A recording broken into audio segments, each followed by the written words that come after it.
Welcome to another episode of Mediazewtv. Thank you for joining me again. If you haven't already hit that like, share, and subscribe button, go ahead and do so. As donlemon talks to DL Hughley about the death of Charlie Kirk. You've seen the outrage from the right. And look, Sure. Again, nobody is saying that, oh my gosh, we're happy that this happened to Charlie Kirk. Nobody. I don't believe in political violence. However, the right is saying, well, this is war.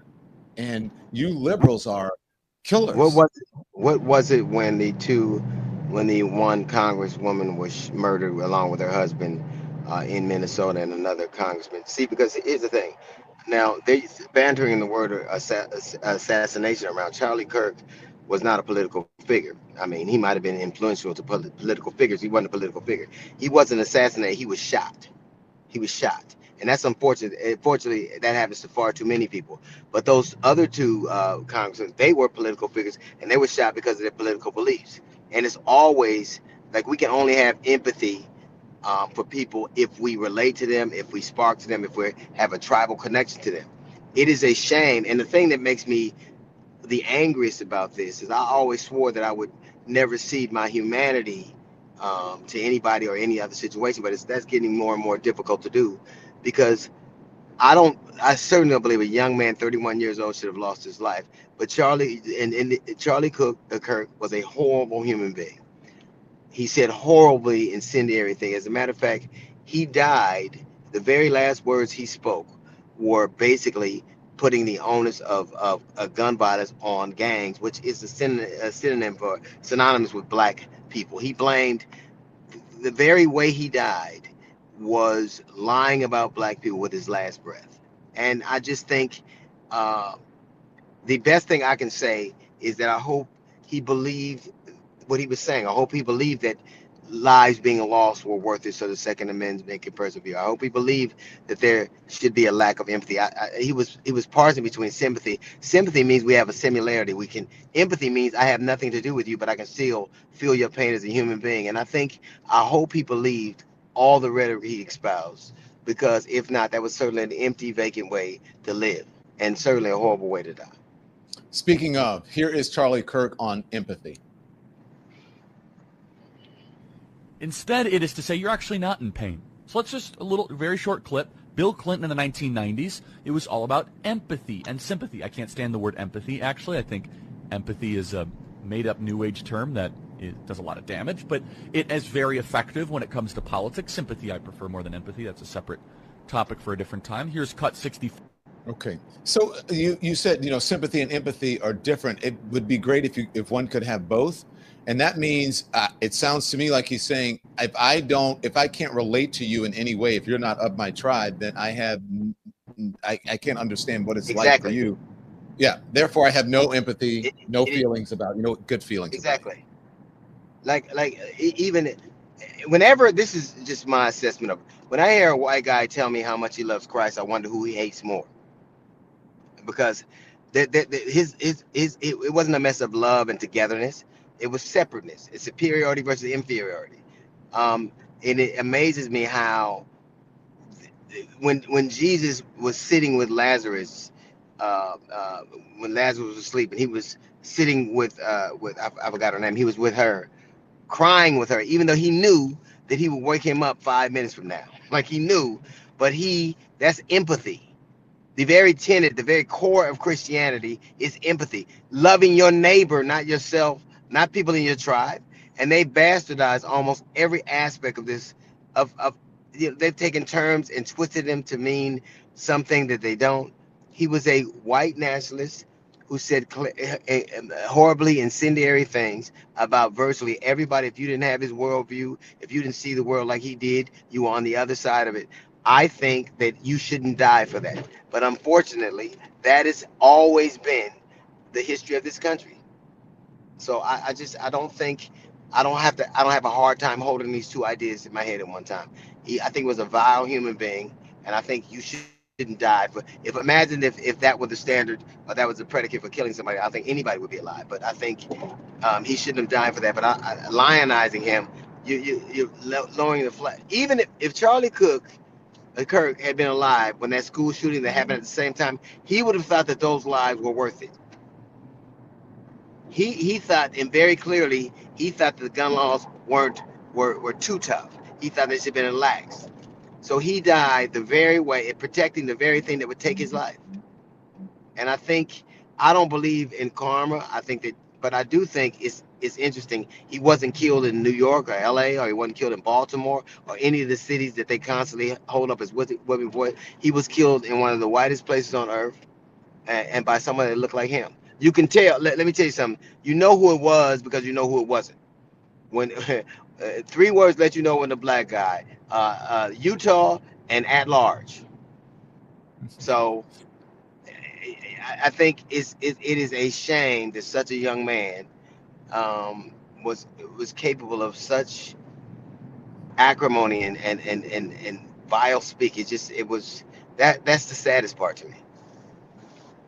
Again, right now we don't know who the suspect is. You heard me read the update, I believe, DL, at the beginning of the show when we started, that there's still a suspect on the loose. There's been all this misinformation. There was something about there's a transgender connection. None of that has been confirmed right now. Of course, because they arrested. You know how hard it is to find a white guy in Utah? That's got to be I think, and plus, look at who's looking for him. Between Pam Bondi and Cash Patel, they shouldn't be head of security at a junior college. But these are what we have as the head of law enforcement in this country, and it wasn't that because of their acumen. It was because of their loyalty, their fealty. And now, when you need professionalism, you need people with expertise. You don't have it. Don't know, and still they're coming to conclusions about who is responsible, like Nancy Mace. Listen. I'm going to say this.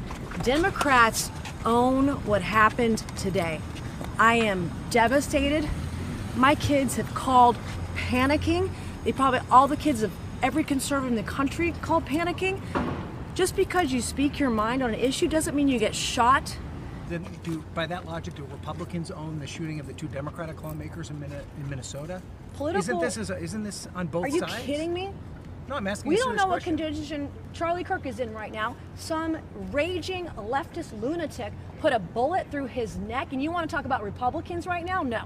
No, I'm asking. No, not at all. You said the Democrats have owned it too. But Democrats own this. But isn't there a problem with political violence across the spectrum? Yeah, we're talking about Charlie Kirk right now. That's the subject of this that we're talking about right now. Democrats own this 100%. How do we know what he was? Like, we don't even know. Here's the thing. I guarantee. Now, I don't know who he was. I certainly don't know what his motivations are. But I do know this. I bet he was a white guy who could have a gun legally, and he was a good white guy with one of those guns. Who makes guns easier to get in a country so angry and so divided? Who insists on propagating more guns? Who insists on protecting gun lobbies? Who insists that we are safe enough and that the cost of freedom is the lives of American citizens every single day? Who owns that? It's really simple. We shouldn't have such unfettered access to guns. We shouldn't be so callous about them. Even Charlie Kirk's own words said that it was acceptable to lose American lives as long as they got freedom to protect the Second Amendment so they can protect that. What other right is more important than the right to life? Like, what other thing are you saving up for that the Second Amendment is going to protect you for other than the sanctity of life? What does that mean? I guarantee you, if you committed abortions with a gun, it would be a whole different thing, but that's not the way it is. They don't care about lives. It should be an abomination. If you can't tell me political speak didn't kill that man, somebody with a gun did. And it's easier to get guns in America than it is Sudafed. And you tell me the problem is what somebody says has nothing to do with the fact that they have the apparatus to commit acts of violence. They have apparatuses to do it. They could walk around in many states with guns and unfettered access to them. And you think it's just words? Words didn't kill Charlie Kirk. Somebody with a gun did, and somebody with a gun that people like him and people on the right made it easier to have and to possess and to stockpile. Speaking of the Second Amendment, here's Charlie Kirk. I think it's worth to have a cost of, unfortunately, some gun deaths every single year so that we can have the Second Amendment to protect our other God-given rights. That is a prudent deal. It is rational. Nobody talks like this. They live in a complete alternate universe. So then how do you reduce? Very simple. People say, oh, Charlie, how do you stop school shootings? I don't know. How did we stop shootings at Is that, this may sound harsh, but this is the world that he created, that he helped to create, the reality. Listen, what is it? Proverbs 18:21. Life is death is in the power of the tongue. He said these things. He laid his life at the altar of the Second Amendment and felt, see, the problem is he didn't think, nor did they think it would happen to one of them. He didn't think it would happen to him. But it's fine when school kids are dying. It's fine when people are getting shot at synagogues. Look at, we've had, they tried to put a bomb they burned down where the sitting governor of Pennsylvania was sitting, was with his family. Was this kind of outrage? They have tried to assassinate the president of the United States of America. He was a candidate at that time, in 2 times in the same month. But nothing has changed other than our pointing of fingers. If we want to make America safer, if we want to stop the rash of gun deaths, we have to decide that it's important enough for us to do it. And what they've decided is the gun lobby and whatever their personal ideologies are more important. The only thing, when I look at these people, the only freedom that these people seem to want is unfettered access to weapons and freedom to tell women what to do with their bodies. That's not freedom at all. I don't think that there's a substantive, people get mad when I say this. I don't think that there's a substantive difference between religious fundamentalists, Islamist religious fundamentalists, and Christian nationalists. I don't think there's a big difference, because what they're doing in that part of the world, they'd like to do here. They would like to be able to do all they do here. What stops them is certain areas where it's not palatable, but they would run the world the way they do. And this idea, America,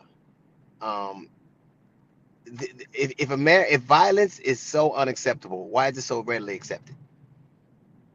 We use these cliches. We are used to it.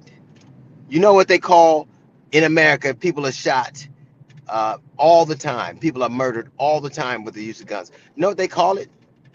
They call it Wednesday. It's called Wednesday. It's called Thursday, Friday, Saturday. It's every day of the week. And you only get outraged when there's somebody who was tribal with you. But you don't say anything when children are slaughtered. Since you mentioned that, DL, just so you know, as we are on this live stream now, there is reportedly, it's breaking news, it's coming out of UMass Boston.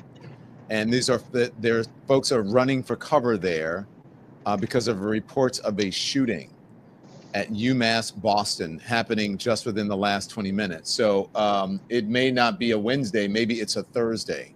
It's every day. Every day somebody's murdered in this country. We are, you know, they think that it's got to be, all we offer is thoughts of prayers. It's got to be hard for God to hear prayers over the sound of gunfire and screams. It's become, and it's the country that we accept. So I can't even, it's the country we would decide to accept. But what I refuse to do is to let somebody tell me that because somebody died, it would have been okay for people to die in the way Charlie Kirk did, as long as we're in the service of the Second Amendment. That's what he said, right? That's what he said. That's what they believe. I think that that's a self-fulfilling prophecy. I think you live by the sword, you die by the sword. That's very unfortunate. But I can't think of a more apt, and ironic thing than actually saying his last words were gang violence. He was actually blaming and transgender. He was taking a question on transgender accountability or something of that nature. Yeah. So I'm sad for his wife and children. I'm sad for the countless children who will lose their parents because of the mentality of people like that, and the countless children who will be slaughtered in schools. It's more acceptable. We'll ban books, but not to think the instruments of destruction, because that's who we are. That's who we are. And it's ridiculous to stop. Violence has no place in America. Violence owns beachfront property in America. Just in moments, we're going to get there's Donald Trump is speaking, and we'll hear from him in a moment. But I want to play this. This is DL. I really want you to respond to this.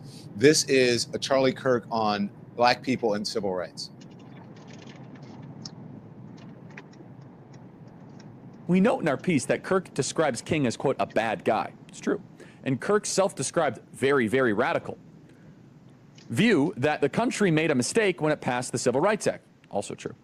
As we note in the piece, Kirk has previously described Kirk as a hero and a civil rights icon. It's true. I used to be wrong. What inspired Kirk to shift his view on MLK? Why does Kirk think that MLK is a bad guy? When Kirk says that MLK says, quote, one good thing he didn't believe, what does he mean by that? Why does Kirk believe passing the Civil Rights Act was a mistake? Now, again, apparently they don't listen to the show because we do that at least once a week, right? Once a week we talk about why the Civil Rights Act was a mistake. Yeah, and so it's very simple. So how do you love somebody? You love them so much to correct their error. Yeah. And so let's just, take the pride conversation out because people think it's an identification, which it's not. It's just sexual behavior. But it's if you meet an alcoholic or you meet a drug addict, do you affirm their struggle? No. You say, you're better than this. Let's get you free from that. Let's get you free from that activity.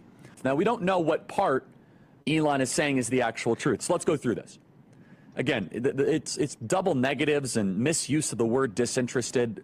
It's a strange tweet that Elon pinpointed on here. But the first part is absolutely true. Let's go to this. Jewish communities have been pushing the exact kind of hatred against whites that they claim to want people to stop using against them. Now, I don't like generalizations. Not every Jewish person believes that.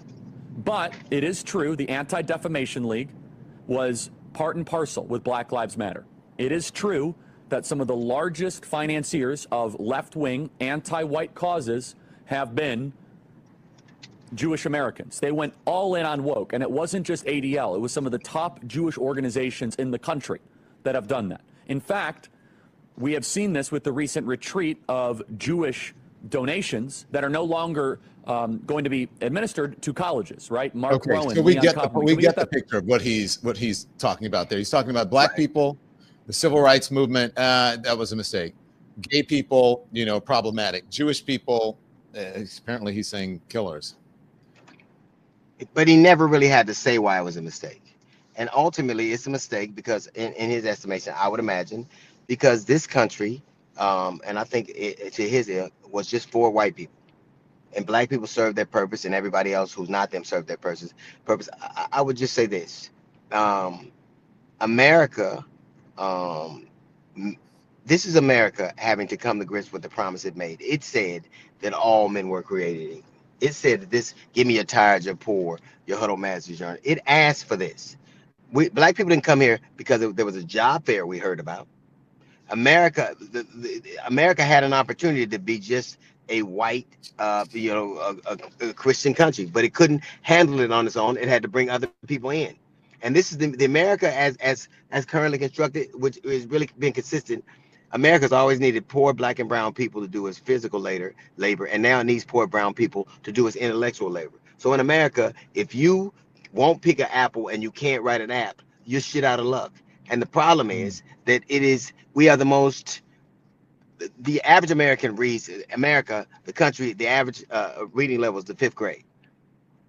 They're angry that they have squandered their forefathers' inheritance, and they need somebody to blame. They always have looked for somebody to blame. So I think the civil rights movement certainly had its problems, but to say that it shouldn't have happened, what would your alternative be? For us to stay where we were? This is a man who didn't even finish ever graduate from college, but he's maligning he hasn't seen a Black person apparently who's ever achieved anything from a merit perspective. They've always been set-asides and handouts. I defy you to tell me a greater gift to mediocrity than the Trump administration. They don't have a GPA of a what. So don't tell me about meritocracy and DEI and all the things that are unearned. You got a white dude who never graduated from college assessing people's intellectual acumen, and you got people now getting jobs just because of the color of their skin and their fealty. Yeah. America. Go on. America is where it is right now because this is what happens when people have to share. This is what happens when the sons of the people who had everything their way are now having to come to grips with that. People actually believe that they could become a thing in America and aspire to do it, and now they're having to compete against people, and they're not prepared to do it. They're not prepared. DL Hughley, thank you, sir. I always appreciate Thank you, man. your knowledge and perspective. I'll see you soon, my friend. All right, be careful out here, man. All right. Yes, you too.